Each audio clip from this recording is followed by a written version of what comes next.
विश्व हिंदू परिषद बजरंग दल व दुर्गा वाहिनी यांच्या वतीने प्रियंका रेड्डी हिच्यावर झालेल्या अमानुष अत्याचाराचा निषेध तिवसा शहरात रॅली काढून करण्यात आला।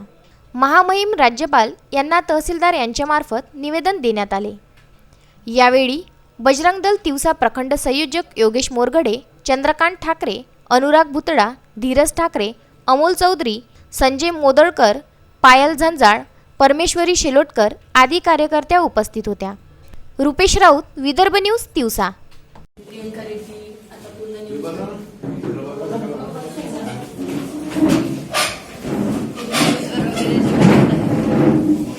प्रियंका रेड्डीचा चार बदमाशांनी एका मुलीवर जी त्यांना हेल्प मागायला गेली होती तिच्यावर त्यांनी अत्याचार केला। म्हणजे हे प्रकरण कुठेतरी थांबायला हवं, कारण जर हे थांबलं नाही तर आम्हाला आता आम्ही सगळ्या मुली आहोत तर आमच्यावर अत्याचार पण होऊ शकतो असं आम्हाला आता म्हणजे वाटायला लागलं दिवसेंदिवस। मग आता हे थांबायला पाहिजे म्हणून ते जे प्रियंका रेड्डी आहेत तिला न्याय मिळावा म्हणून त्या चार बदमाशांना फाशी व्हायलाच हवी।